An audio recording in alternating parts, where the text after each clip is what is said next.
Product not yet rated.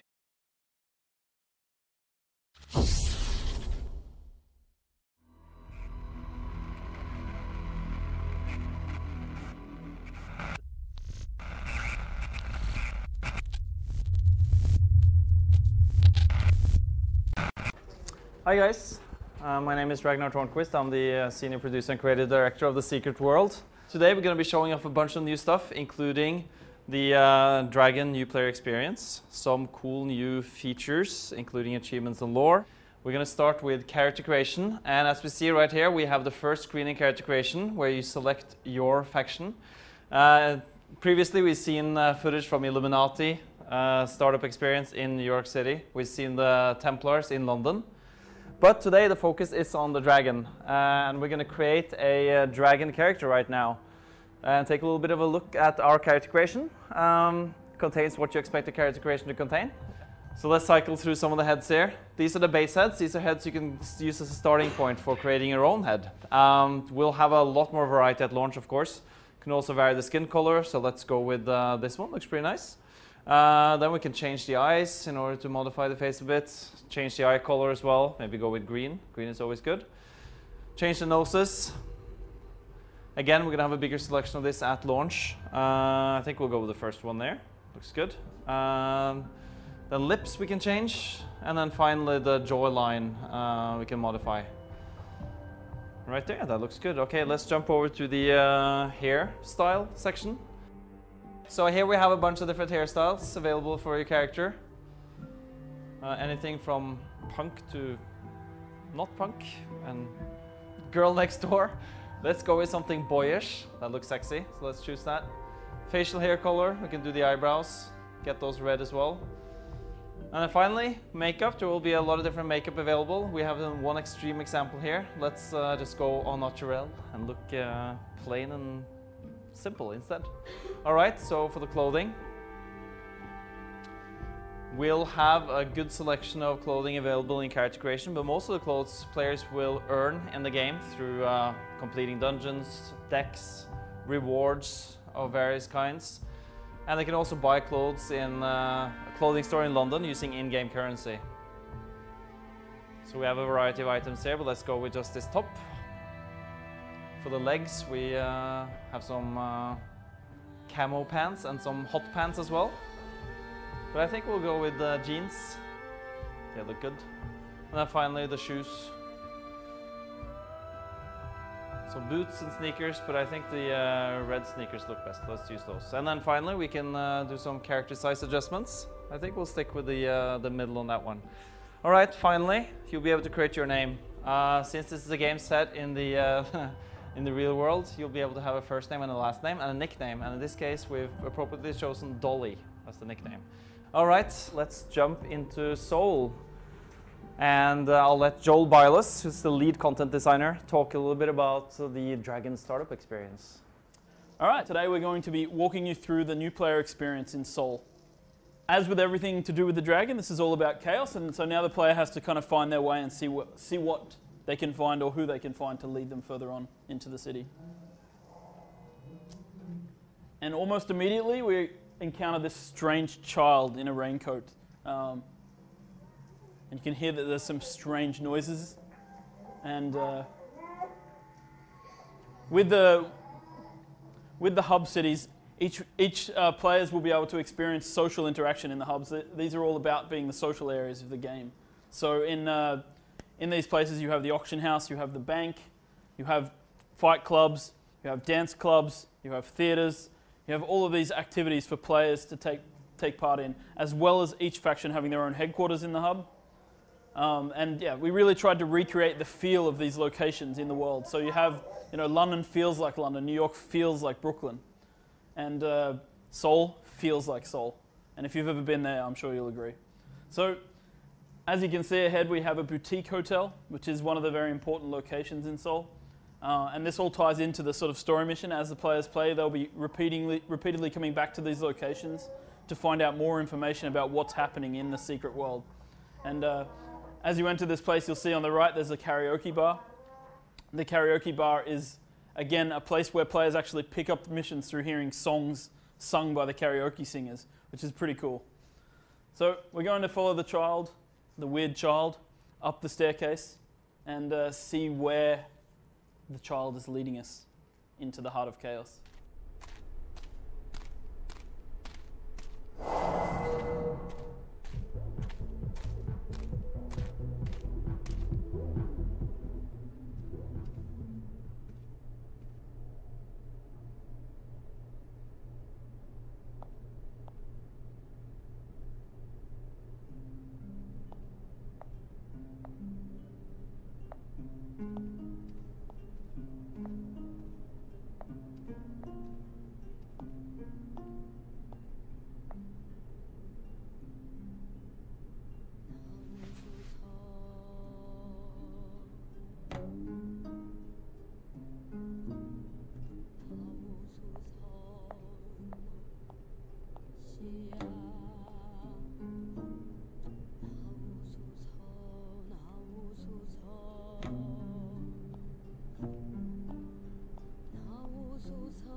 You're shy. Shy, confused, lost. You're not lost anymore. The dragon found you. And now, you found me. Everything happens for a reason. Every event, no matter how small, has consequences. They will ask you to do things, and most of the time, you will not know why, or what the consequences may be. It is the curse of the dragon. We do not know why we do what we do, but we do it, regardless, because they tell us it is right. From chaos, there is order. Order and clarity. The one moment of absolute clarity comes in that brief exhalation of ecstasy. When our minds are empty, we are receptive to the truth. Most of the time, you will not understand the reasons. You will not be able to see the consequences of your actions. But there is one event you must understand.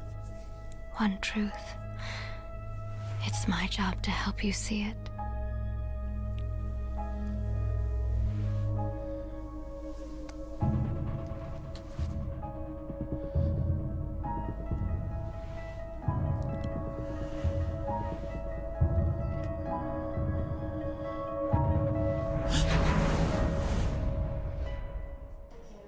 Every faction comes to this location, the Tokyo Flashback, and all of them come through very different mechanics, which have all been revealed now. The Templars arrive here by the mechanic of listening to a madman prophesying on the streets of London. The Illuminati arrive here by being pinned down by a crazy doctor and injected with strange experimental serums. And the Dragon arrive here, as you just saw, in a much more natural and organic way. So each faction arrives in this location in their own way, but everybody shares the same instigating event in the story and understands it together. So one of the most important parts about this is the filth, which is this black substance that you see scattered all over the place. We're going to be coming back to the filth during this presentation and talking more about how important a role it plays in the story of the Secret World. Hi guys, my name is Martin Brusgaard. I'm the lead designer of the game. And now we're going to take a quick look at the basic combat mechanics. So as the player is playing the game, he's getting XP from many different sources. Doing tasks for your secret society, doing missions, killing monsters, crafting, and PvP. And the XP bar is located here at the bottom of the screen. And as you can see, it's divided up in 3 segments. When the player fills up the first third, or 1/3 of these, he will be getting an ability point. And it looks like this. If he fills up the whole bar, he will be getting a skill point, which looks like that. And the player can spend these points in the ability wheel. So this is the ability wheel. It holds over 500 unique abilities, and the player can own every single one of them on a single character. We have lots of cool different abilities spread out over 9 different weapon types. We have shotguns, pistols, assault rifles, blades, hammers, fist weapons, blood magic, chaos magic, and elementalism. Now, there are 2 types of abilities. The active abilities that you actively press to make something happen, for instance a sword attack or a sniper shot. Equally important are the passive ones. The passive abilities affect your character all the time, and they can really alter the way that the active abilities work. Now, of course, you can run around with 500 abilities, so we're asking the players to make a choice. You have to pick out 7 active abilities and 7 passive abilities, and that is referred to as a build. Now, every single square here is called a cell, and they hold 7 abilities. And the player has to buy these sequentially, starting from the top with the more basic ones, and then going all the way down to the 7th ability in the cell. The 7th ability in every cell is an elite ability. They're super cool and very special and awesome. And the player can only equip 1 elite active and 1 elite passive. Now, there's tons of synergy in this system. There's synergy between weapons and synergy between abilities. So a lot of the player's skill comes from combining the right weapons and the right abilities that has some sort of synergy in order to optimize their performance. We're going to close this window now and take a look at how combat flows.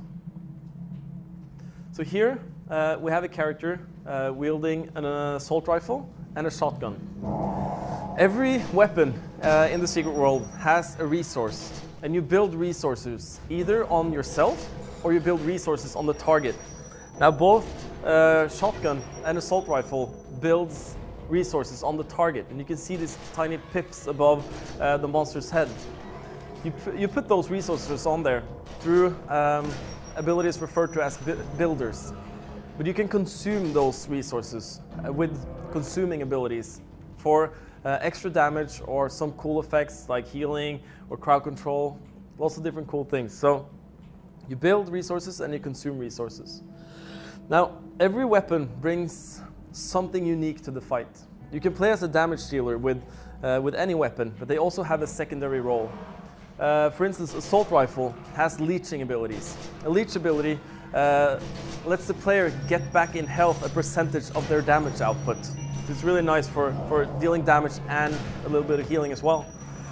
Shotgun is really good for fighting multiple enemies at the same time because it damages everything in front of them. A lot of the abilities doesn't even require a target. He's also joined here with by a guy wielding blood magic.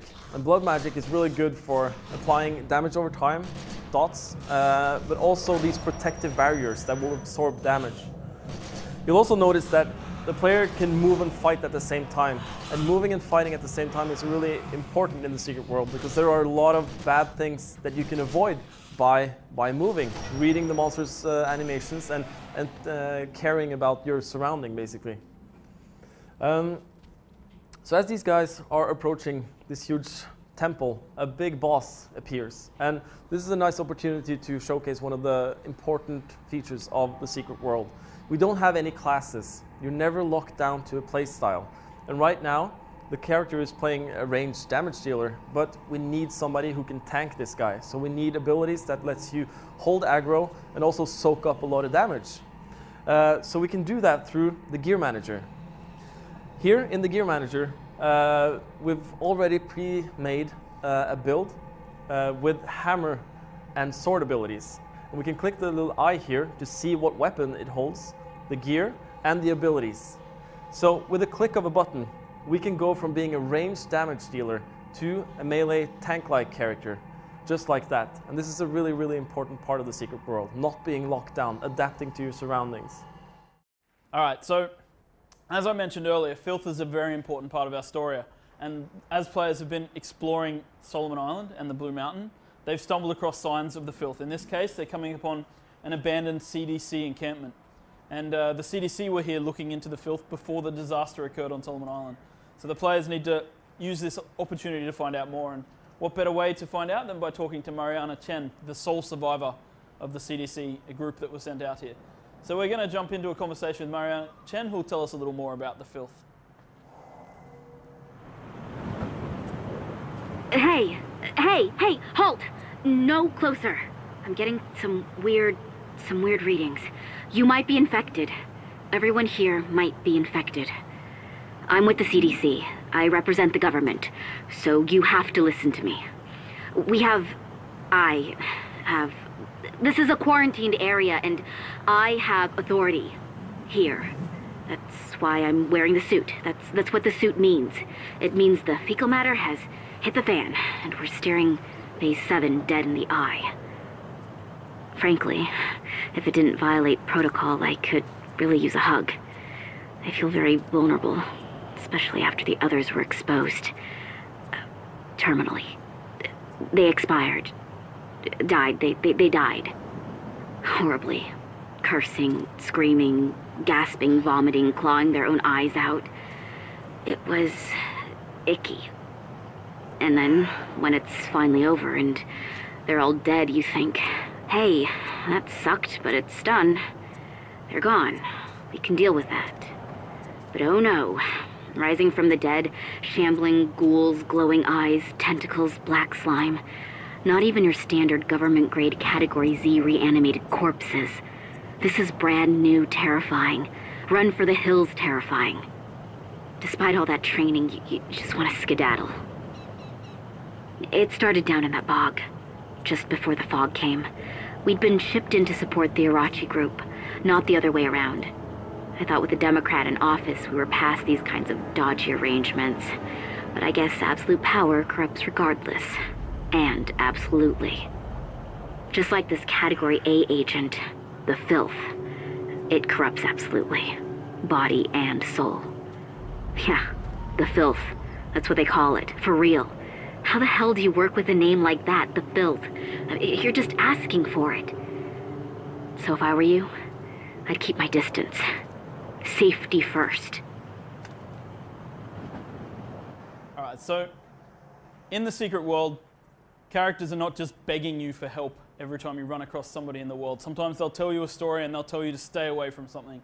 But players have their own agenda, their own initiative on behalf of their factions, and they have to pursue that. So in this case, we're going to hack into the CDC laptop, and I'm going to show you basically what we call the ghost interface, which is our players get this program early in the game on their cell phone, and they're able to use it to hack into almost any computer that they come across in the game.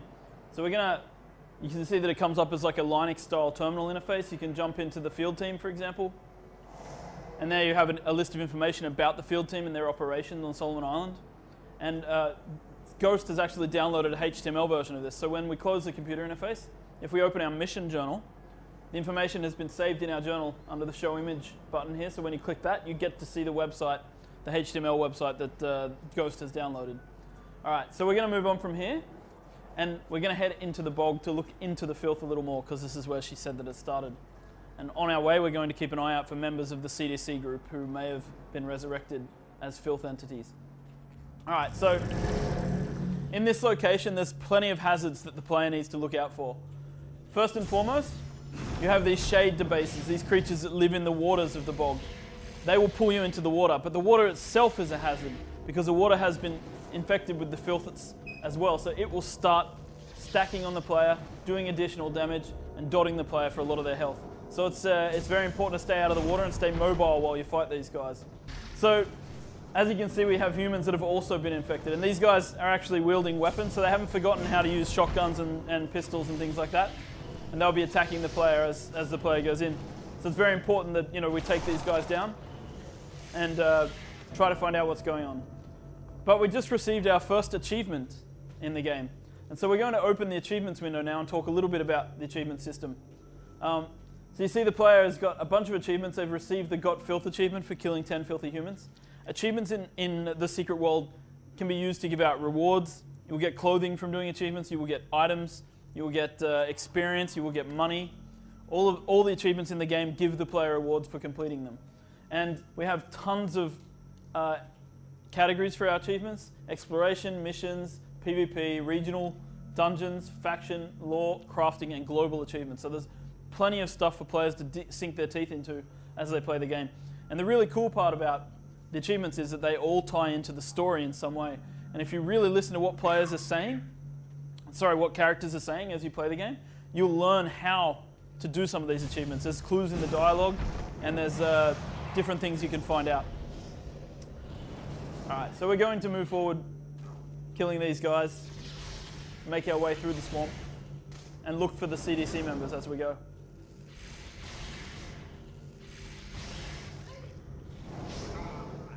Alright, when these guys die, they explode and leave an area of filth around them which can infect the player as well, so you have to be really careful and make sure you stay away from the corpses.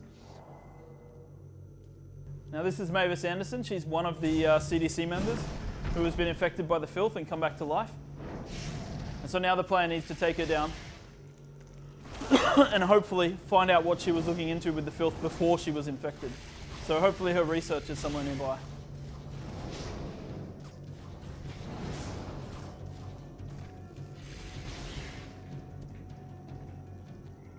Alright, so we're going to move on and click on this filth pustule, which gives us a lore piece. Now, lore in the secret world is a very interesting mechanic because, as we talked about earlier, the whole story is a jigsaw puzzle and everything ties into the jigsaw puzzle. And the lore is no exception. The lore is the glue that fills in the gaps between the pieces of the puzzle. So, unlike a lot of games, where lore is used as almost an encyclopedia, so players can look up different topics and, you know, it reads like a dry encyclopedia. Our lore is a narrative being told to the player by a mysterious narrator, and you don't really know who that is. But as you pick up more and more of the lore, you want to find out more of the story of each of these things. And so it's a really good way of tying the mechanics together in the game.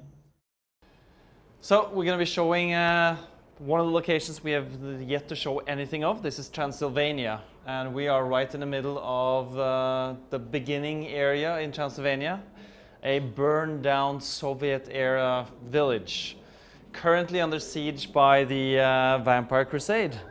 And the Vampire Crusade, as you may know, is a bunch of vampires who are out to conquer Europe with their vampiric ways. And they have congregated here at the foot of the Carpathian Mountains, and they basically set fire to stuff. You'll be fighting vampires in Transylvania. Obviously you'll be fighting a lot of different types of vampires, from your bog standard vampires, the ones we're going to encounter here, who are basically normal vampires who just dress really well to protect themselves against the sunlight, to things called blood vampires, and eventually mutated vampires, the result of genetic experiments performed by an organization called the Red Hand, under the guidance of Stalin in the 60s here in Romania. But for now, I'm going to leave it to Martin to talk a little bit more about crafting.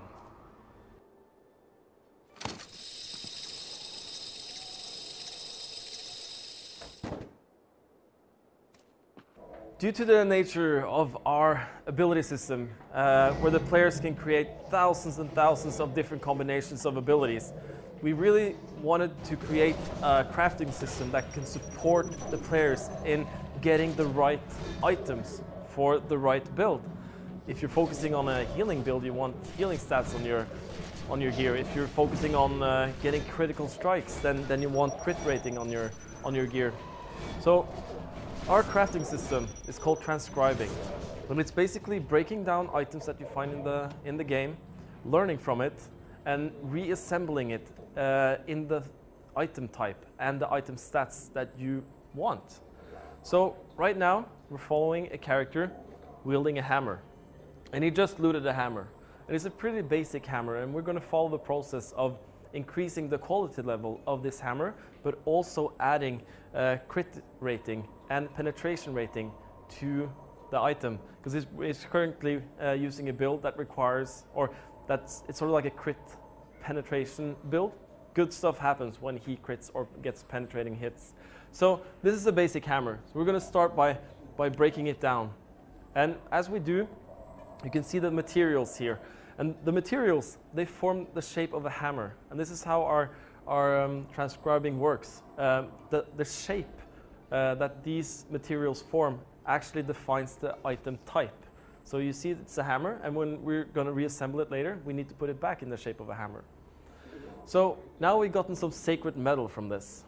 But as I said, we wanted to upgrade the quality level of this item. So we're going to take the sacred metal, put it back in the box, and assemble it, and out we get pure metal. Pure metal is a better form of metal. We're going to put this in our inventory, and fortunately enough, we've looted some pure metal from before. So we're going to put all these pure metals back in the shape of a hammer. We're also going to add a weapon assembly kit. This will increase the quality level of the hammer, and as we hit assemble, we actually get a rare hammer with increased weapon power. So now we have a really good hammer, but we still don't have the critical rating or the penetration rating.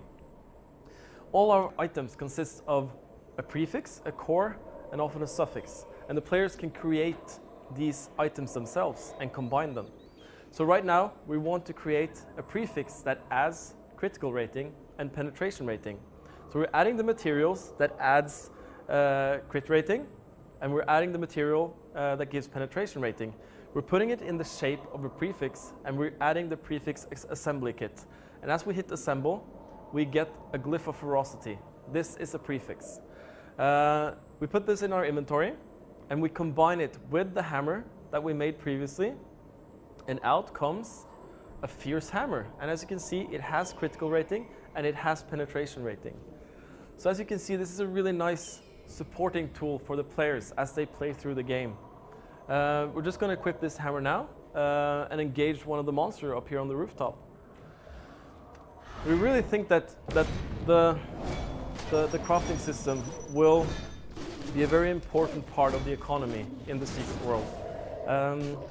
In an MMO, it's really important to have a healthy economy. And since players can craft complete items, but they can also create parts of an items and sell these and trade these, we really think that this will be an important part of the economy and the social interaction of the game. But from here, we're going to leave the rooftops of Transylvania and head over to one of our dungeons. And our dungeon designer, Stephen Lumpkin. Hi guys, I'm Stephen Lumpkin. I'm one of the dungeon designers for the Secret World in Montreal, and I'm here to show you a little bit about the Darkness War, one of our 5-man dungeons.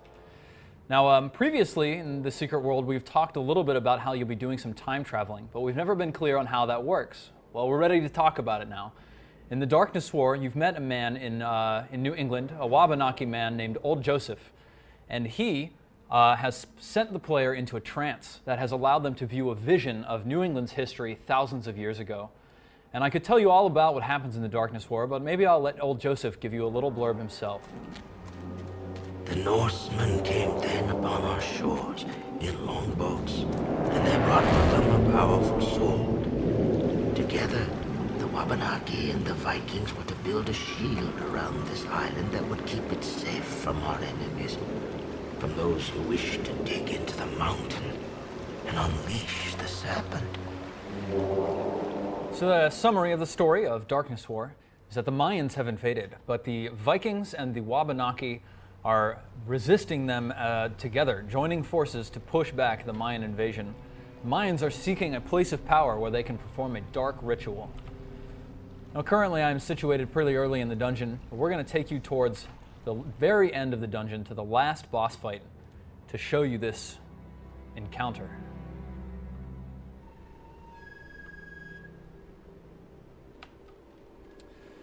So from my vantage point, I can look down and see a group of Mayan warriors all standing around preparing to engage in a ritual. Now, obviously we want to put a stop to that, so we're going to head on down there and get that started.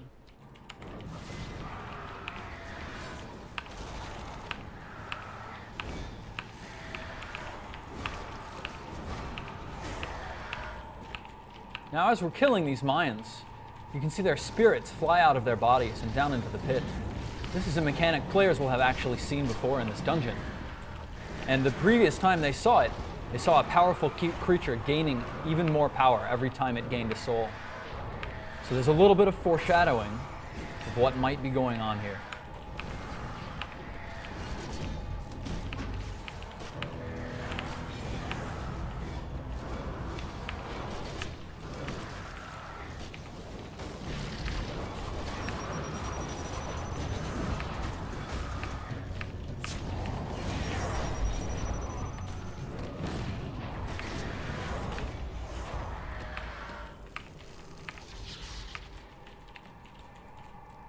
As the fight goes on, players have to handle more and more Mayans until they're handling the largest group yet.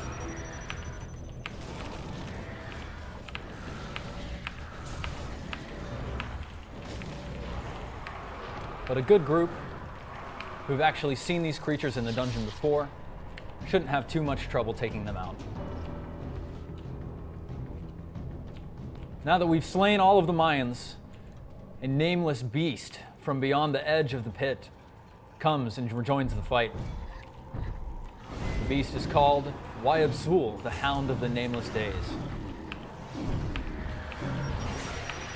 Now for this part of the fight, the dungeon team really wanted to give the feeling that the players were facing a threat that was beyond them, something very damaging and powerful, something they couldn't quite control. And so this creature has a number of abilities to serve this purpose. It has this massive spray of filth that leaves behind a dangerous area on the ground. It can also rear up on its hind legs and slam down, like this, blurring everyone's vision, after which it chooses a new target. This is a very dangerous behavior that the entire team needs to be careful about.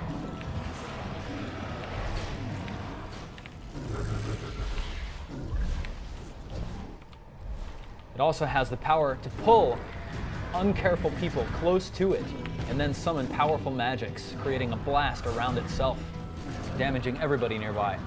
That's something the entire team needs to be sure to avoid.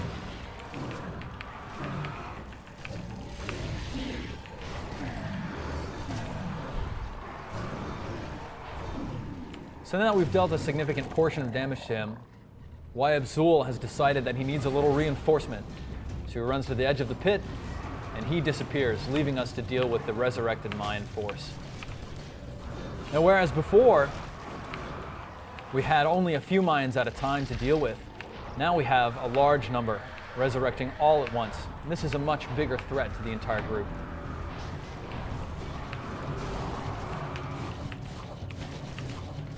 But fortunately for us, we're about to get a little help of our own. This is the Varangian, the leader of the Vikings, and he's bearing the powerful sword that old Joseph spoke about early in the dungeon. This sword is Excalibur, and he's using it to channel a powerful magic that affects all of us, tripling our damage output and doubling the amount of damage we can take. Suddenly, these pulls of Mayans that were threatening us before are now easy as pie, and we can blast through them without any trouble. This is a great time when we can show players that they're super powerful and really give them the feeling of being superheroes. But of course, we can't just end the fight on an easy note. It's fun to feel powerful for a little bit, but all good things must come to an end eventually. And so, the Hound of the Nameless Days returns from its vacation beyond the pit,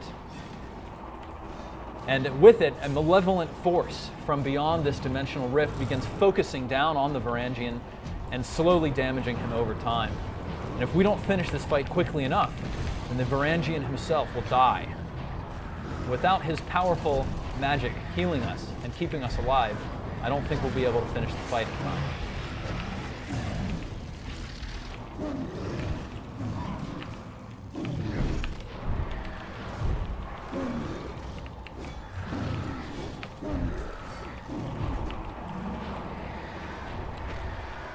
And as you can see, this fight has actually been escalating over the entire encounter, until at the very end we were fighting both the Hound and the Mayans, all under the time pressure afforded by the Varangian's health. At the end of the fight, players will be able to speak with the Varangian, learn a little bit more about what he's doing here, and have him awaken them from the trance at the end of the dungeon. But we're not going to show you that just yet. Instead, we're going to look here at the edge of this pit. This is a scene we've actually seen before, and it serves to sort of tie a number of elements in the game together. And that is the Darkness War.